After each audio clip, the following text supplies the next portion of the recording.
for and against. Only time can tell. Here in Verdict Corner, I try to summarize over an incident, over an issue, over notions, my opinion, and put together I'd say, a moral tale or a narrative, and see whether I can contribute to the good of everyone. At the early onset of the political campaign for the presidency, I quickly threw my hat into the ring, as in declaring that I thought it was the best thing for Hillary to win.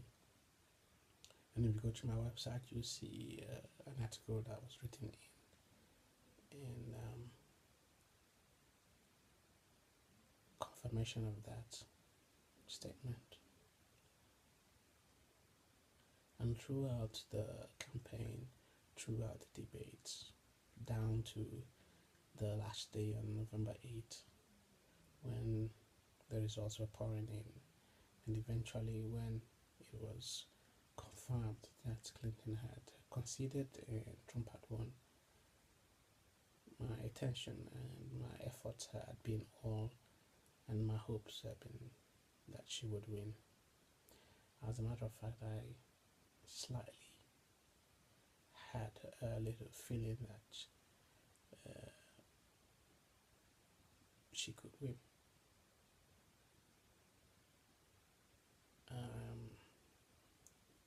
I hoped strongly that there wasn't a backlash against anything that was associated with her, rightly and wrong or wrongly, that would have favored Trump, but that wasn't to be. I'm not quite sure where I'm going to go with this video talk, but I want to say that the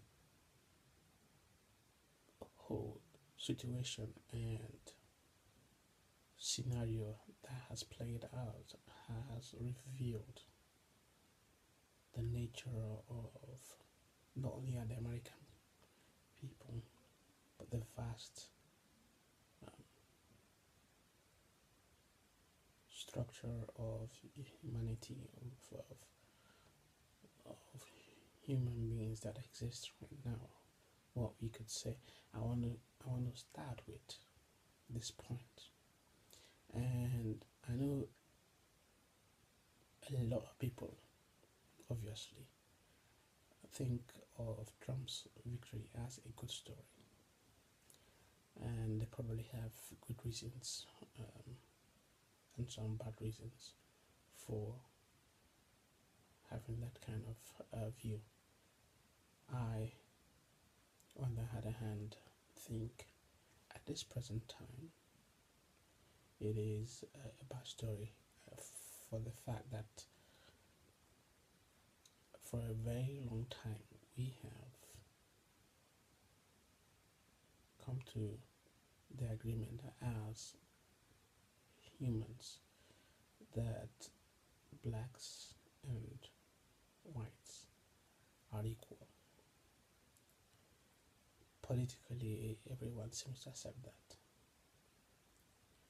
We've come to agreement that females and males, men and women are equal. Politically, we have come to agree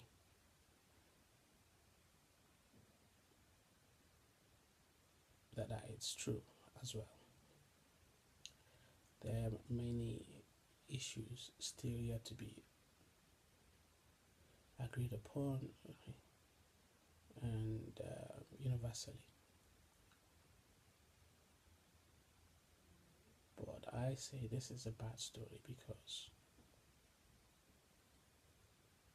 it seems like politically we have agreed on a certain virtue, notion, belief system, and yet deep within us we still hold those biases so strongly that our actions reflect it. And Trump's victory to me indicates or proves this, rightly or wrongly, and for me, there's no argument about it, that Donald Trump is someone that doesn't have the same perspective of women than most other people do. And I'm saying this with all due respect and tact,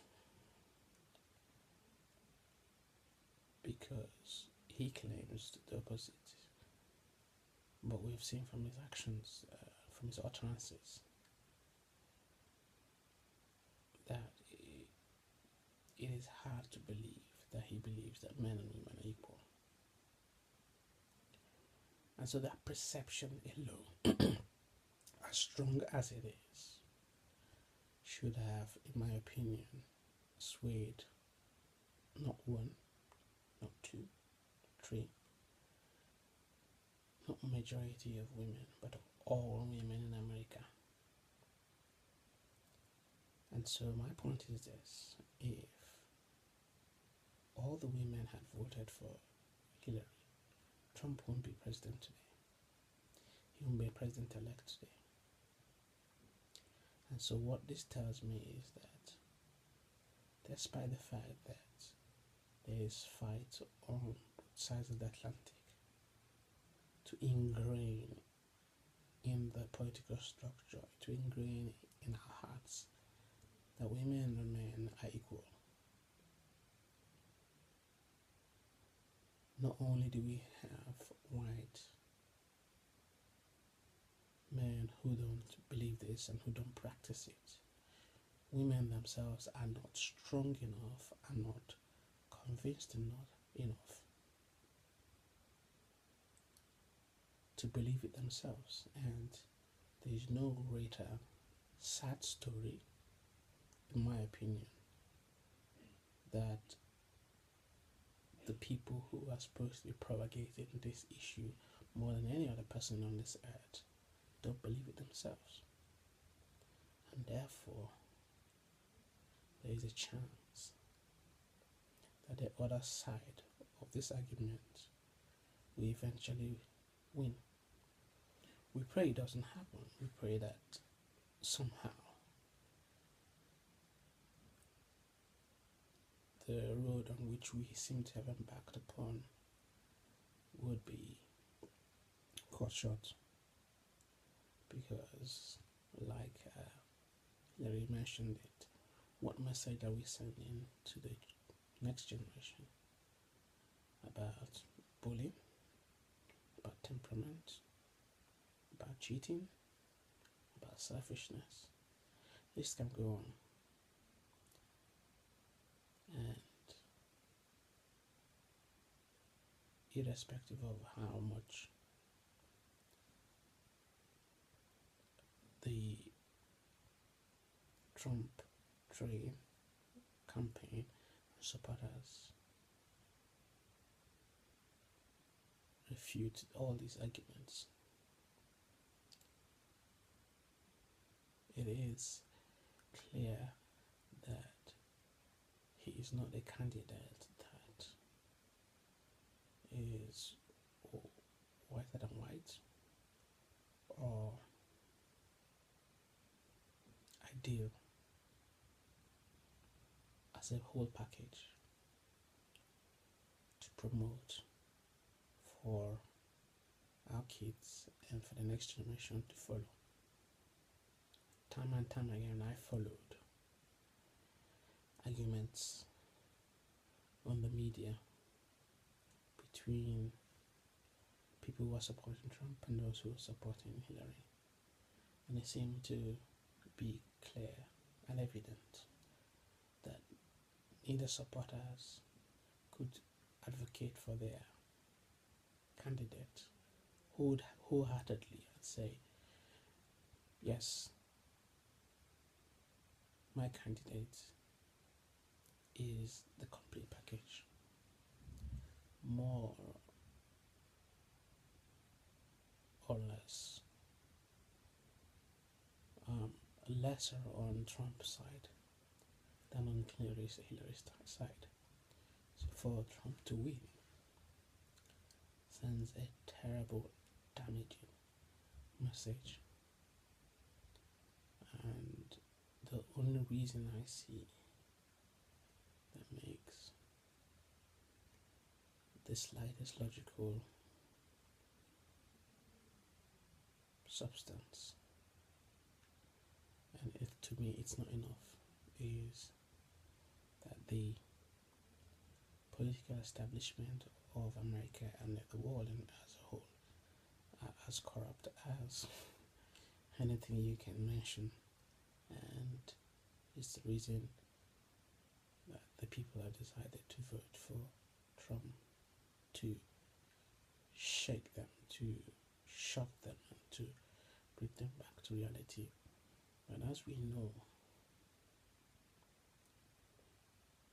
two wrongs don't make a right. And so, throwing in somebody like Trump, who, as far as I'm concerned, is the king of corruption himself. You cannot be a businessman that rich without dipping your hands into dirty laundries, into dirty washings. And so it was a very clever tactic on his part to distract, deflect that kind of microscopic surveillance into his nature and his character by calling every single thing that he was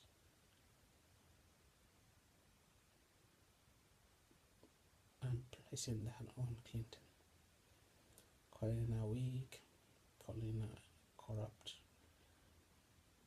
and so many, and calling her unfit as well. So for me, it is a huge injustice done on positivity, on the human race, on equality, and we can only look towards the man above.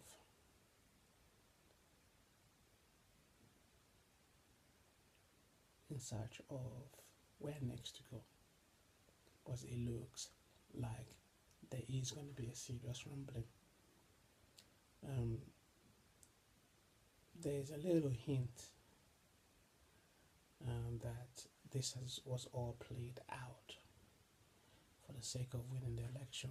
Now, he didn't believe what he said. He wasn't going to do anything that he said. The Republicans were not against him. They were just playing so that they could win eventually, which they've done. But the fact that a lot of the Republicans have not come out to congratulate him tells me that that friction, that animosity was not the force, was very real. So here you have an American president, a huge figure on the world stage, who is distrusted, not liked, probably not mentally fit.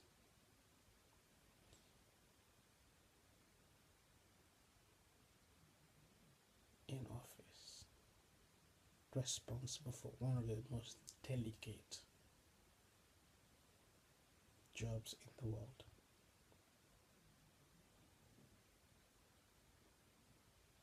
And we don't think the world is about to end. It probably is. But we've been saying this for years, haven't we? So when we say the world is about to end, it could be decades, it could be years, who knows? But this is not a good sign.